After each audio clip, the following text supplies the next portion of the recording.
काँग्रेसचे सगळे निर्णय हे राज्य पातळीवरती नव्हे तर केंद्रीय पातळीवरती होत असतात अशी प्रतिक्रिया राष्ट्रवादीचे बारामती निवडणुकीचे प्रभारी उमेश पाटील यांनी दिली आहे। अद्याप तरी अजून तसं अधिकृतपणे काँग्रेसच्या पक्षश्रेष्ठींकडून तसं कुठलंही पत्र किंवा तशा पद्धतीचं वक्तव्य आलेलं नाही। आपल्याला कल्पना आहे काँग्रेस पक्षाचे निर्णय हे राज्यस्तरावर नाही तर देशाच्या पातळीवर होतात। त्यामुळं राज्यस्तरावरच्या कुठल्या तरी एखाद्या नेत्याच्या वक्तव्याचं आपण त्या ठिकाणी गांभीर्य प्रदेशाध्यक्षांची कदाचित त्यांच्या पक्षाच्या राष्ट्रीय अध्यक्षाबरोबर चर्चा झालेली नसावी। त्यांना वरून त्या ठिकाणी निरोप आल्यानंतर निश्चितपणे त्यांची भूमिका जी आहे ती या पद्धतीचीच राहील। दरम्यान बारामती पोटनिवडणुकीची रंगत ही आणखीन वाढली आहे। बारामती पोटनिवडणुकीसाठी आतापर्यंत 19 जणांनी अर्ज दाखल केलेत। त्यामध्ये अभिजित बिचुकले आणि सागर भिसे यांनी अपक्ष उमेदवारी अर्ज दाखल केलेत। यापूर्वी अनेकदा बिचुकलेंनी विधानसभा आणि लोकसभा निवडणुकी लढवलेली आहे, मात्र नेहमीच त्यांच्या वाटेला अपयश आलंय। दरम्यान 2 दिवसांमध्ये बिचुकलेंनी अपक्ष उमेदवारी अर्ज का भरला यामागची सविस्तर भूमिका पत्रकार परिषद घेऊन मांडणार असल्याचं देखील बिचुकले यांनी स्पष्ट केलंय। या ठिकाणी 2024 मध्ये जी बारामतीची निवडणूक झाली होती विधानसभेची, त्या ठिकाणी मी उमेदवार होतो हे आपल्या सर्वांना माहिती आहे, संपूर्ण राज्याला भारताला माहिती आहे। आणि या पोटनिवडणुकीसाठी मी आज उमेदवारी अर्ज दाखल केलेला आहे आणि या संदर्भाचा संपूर्ण जी काय माझी भूमिका आहे ती सविस्तरपणे मी येत्या 2 दिवसांमध्ये तुमच्या सर्व पत्रकारांपुढे मांडणार आहे। दरम्यान लक्ष्मण हाके बारामतीची पोटनिवडणूक लढवणार आहेत। कार्यकर्त्यांच्या बैठकीमध्ये लक्ष्मण हाके निवडणूक लढवणार असल्याचं ठरलंय। मात्र लक्ष्मण हाके अपक्ष की कोणत्या पक्षाकडून निवडणूक लढवणार हे मात्र गुलदस्त्यात आहे। सोमवारी लक्ष्मण हाके उमेदवारी अर्ज दाखल करणार आहेत। आम्ही चळवळीतले कार्यकर्ते आहोत, आम्हाला लढायचं आहे, आम्हाला संघर्ष करायचा आहे, संविधानाचा सन्मान करायचा। लक्ष्मण हाके पोटनिवडणूक लढण्याच्या भूमिकेवर ठाम आहेत आणि किती तारखेला तुम्ही फॉर्म भरणार? एक दिवस राहिला, आता कुठली तारीख? सोमवार एक दिवस आहे ना। तुम्ही अपक्ष लढणार आहेत की पक्षाकडून? अरे राष्ट्रीय पक्ष संपर्कात आहेत म्हटलं ना मी तुम्हाला। अपक्ष सोमवारी थोडे तास द्या ना, थोडे तास द्या। तर दुसरीकडे शिवाजी कर्डिल यांच्या निधनानंतर रिक्त झालेल्या राहुरीच्या पोटनिवडणुकीचा पेच हा कायम आहे। भाजप बिनविरोध निवडीसाठी आग्रही आहे, मात्र इथं देखील काँग्रेसनं उमेदवार देण्याची भूमिका घेतली आहे। तर उद्धव ठाकरेंची देखील शिवसेना उमेदवार देण्याच्या तयारीमध्ये असल्याचं कळतंय। माजी जिल्हाध्यक्ष रावसाहेब खेवरे या जागेसाठी आग्रही आहेत। तर शरद पवारांच्या राष्ट्रवादीनं अद्याप राहुरी पोटनिवडणुकीबाबत आपला निर्णय हा जाहीर केलेला नाहीये।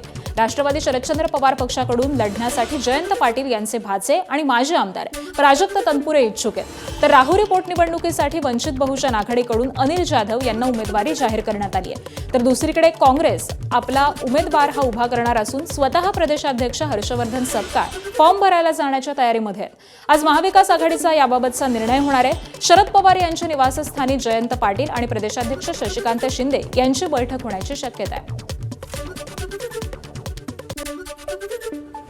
उद्धव साहेबांशी जवळजवळ अर्धा तास चर्चा झाली, सखोल म्हणजे मतदारसंघावर पूर्ण चर्चा केली आणि आमचं 3 पक्षाची महाविकास आघाडी आहे। बाकीच्या 2 पक्षाशी साहेब आता आज बोलून घेणार आहे आणि उद्या ही उमेदवारी फायनल करणार आहे। मी निवडणूक लढायला इच्छुक आहे, कारण मी 32 वर्षाचा शिवसैनिक आहे आणि मातोश्रीवर माझं 30 वर्षापासून येणं जाणं आहे। अत्यंत घनिष्ठ असं काम मी शिवसेनेचं गेल्या 30 वर्षात केलेलं आहे। त्याच्यामुळे मी दावेदार आहे निवडणुकीचा आणि 100% मला उमेदवारी मिळणार आहे।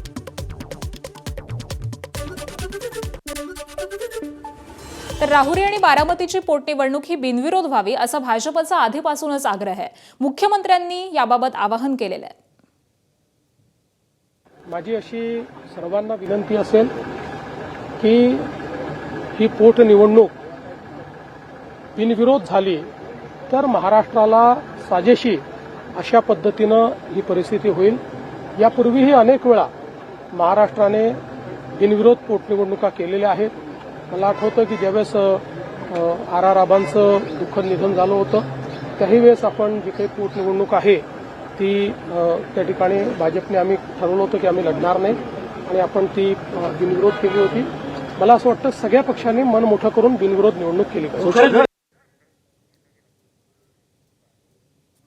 दरम्यान राज्यसभेसाठी शरद पवारांना ठाकरे सेनेनं पाठिंबा दिल्यामुळे पवारांनी त्याची परतफेड करणार असल्याचं स्पष्ट केलंय. विधान परिषदेसाठी उद्धव ठाकरे जे नाव देतील त्याला आमच्या पक्षाचा पूर्ण पाठिंबा असेल अशी ग्वाही शरद पवार यांनी दिली आहे. अनौपचारिक गप्पांवेळी पवारांनी हे स्पष्ट केलंय. ते महिन्यामध्ये उद्धव ठाकरेंच्या विधान परिषदेचा कार्यकाळ संपतोय. विधानसभेतील सध्याचं संख्याबळ पाहता महायुतीच्या वाट्याला 8 जागा तर मवियाच्या वाट्याला विधान परिषदेची केवळ 1 जागा येण्याची शक्यता आहे. या एका जागेवरती महाविकास आघाडीतर्फे कोण जाणार, स्वतः उद्धव ठाकरे जाणार की ठाकरे सेनेतर्फे दुसरा कोणता उमेदवार देणार, तर राज्यसभेप्रमाणेच काँग्रेस देखील जागेचा आग्रह धरणार हे पाहणं आता महत्त्वाचं असेल. समरजित घाटगे पुन्हा भाजपमध्ये प्रवेश करणार आहेत. 8 एप्रिलला घाटगेंचा भाजपमध्ये प्रवेश होणार आहे. प्रदेशाध्यक्ष रवींद्र चव्हाण आणि चंद्रकांत पाटलांच्या उपस्थितीमध्ये समरजित घाटगेंचा प्रवेश होणार आहे. विधानसभेला उमेदवारी न मिळाल्यामुळे घाटगेंनी पवारांच्या राष्ट्रवादीमध्ये प्रवेश केला होता. यानंतर हसन मुश्रीफांविरोधामध्ये समरजित घाटगेंना पराभव स्वीकारावा लागला होता. देवेंद्र फडणवीस साहेबांचं मी नेहमी म्हणतोय माझ्या थोरल्या भावासाठी आहे. त्यांनी नेहमी मला गाईड केले आणि आपल्याला आठवत असेल की मधल्या काळामध्ये थोडंसं राजकीय मी दूर झालो असेल तरी प्रत्येक माझ्या कार्यक्रमामध्ये मी त्यांचा उल्लेख केलेला आहे.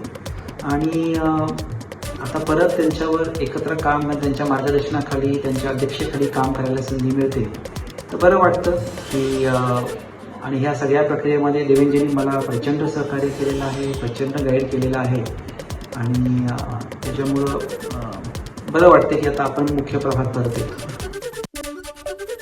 अचलपूरचे भाजपचे आमदार प्रवीण तायडे यांच्या भावाच्या हत्येचा कट रचल्याप्रकरणी बच्चू कडूंवरती गुन्हा दाखल करण्यात आलाय.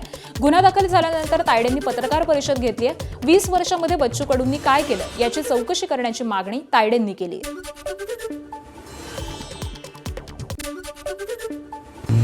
यवतमाळच्या टोळ्या आहेत, वणीची टोळीचा उल्लेख आहे, काही जाटू बाबा कोणते आहे तर ते मला माहिती त्यांचा उल्लेख आहे. तर त्याची सुद्धा चौकशी करावी जेणेकरून ह्या टोळ्या हे टोळ्याचे हे मोर्गे आहे का किंवा या 20 वर्षात त्यांनी कोणत्या कोणत्या लोकांना यमसदनी पाठवलं का आणि यमसदनी पाठवलं असेल तर त्याची चौकशी कधी होणार आणि सत्तेत असल्यामुळं काही दाबून ठेवलं आहे का, ह्या सगळ्या गोष्टीचा उलगडा या चौकशीत करावा. त्यांचे नाव बच्चू हे फक्त लोकांना दाखवायसाठी, शेतकऱ्यांचा नेता म्हणून, गाडगे बाबा म्हणून घेण्यासाठी, परंतु इकडे दुसरं नाव बिच्चू म्हणून असल्यासारखं आहे जे फक्त माझ्यासारख्या त्यांच्या विरोधात असणाऱ्या कार्यकर्त्यांना डसण्याचं काम करतात, मारण्याचं काम करतात आणि असं षडयंत्र रचण्याचं काम करतात.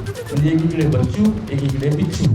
तर ह्या सगळ्या गोष्टी तुमच्या निदर्शनात तुमच्या माध्यमातून सामान्य जनतेच्या निदर्शनास आल्या पाहिजे. रिक्षा चालकांच्या संदर्भामध्ये आलेल्या विविध तक्रारींनंतर राज्य सरकारनं एक महत्त्वाचं पाऊल उचललंय.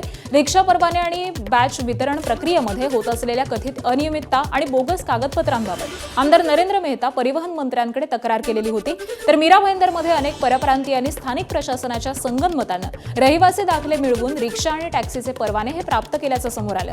त्याच पार्श्वभूमीवरती परिवहन मंत्र्यांनी कडक कारवाईचे निर्देश दिलेत. मोटार परिवहन विभागाच्या नियमांनुसार रिक्षा चालकांना मराठी भाषा येणं अनिवार्य आहे. त्यामुळे परवाना फेर तपासणी दरम्यान चालकांना मराठी येते का याची देखील कसून पडताळणी केली जाणार आहे. तर मराठी बोलता न येणाऱ्या चालकांवरती परवाना रद्द करण्याची कारवाई होण्याची शक्यता आहे. त्याबरोबरच चुकीच्या पद्धतीनं परवाना देणाऱ्या अधिकाऱ्यांवरती देखील कारवाईचे संकेत हे प्रताप सरनाईकांनी दिले आहेत.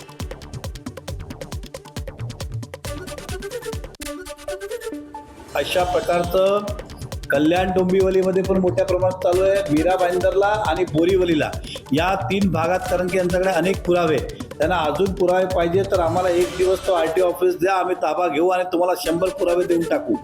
नाहीतर ह्याच्यावर कडक कारवाई, ह्यांना शिक्षा. एक माणूस हिंमत कशी करतो? लाईट बिल ठीक आहे, प्रायव्हेट महानगरपालिकाचं बर्थ सर्टिफिकेट छापतो आणि दुसऱ्या बाजूला रेस्टिंगचं कार्ड पण छापतो घरी बसून. ह्यावर हा खरं गंभीर अपराध आहे. टी राजा सिंग ठाकूर यांनी नांदेड जिल्ह्यातील बिलोली इथं बोलताना पुन्हा एकदा वादग्रस्त वक्तव्य केलंय. औरंगजेबाच्या कबरीवरती शौचालय बांधण्याची मागणी त्यांनी केली आहे. औरंगजेबानं छत्रपती संभाजी महाराजांना अनंत यातना देऊन मारलं. निवडणुका आल्या की औरंगजेबाचा मुद्दा पुन्हा चर्चेत येतो. माझी मागणी आहे की औरंगजेबाची कबर उखडून तिथं शौचालय बांधावं असं टी राजा सिंह ठाकूर म्हणालेले आहेत. बिलोलीतील कार्यक्रमामध्ये ते बोलत होते. एबीपी माझा, उघडा डोळे बघा नीट.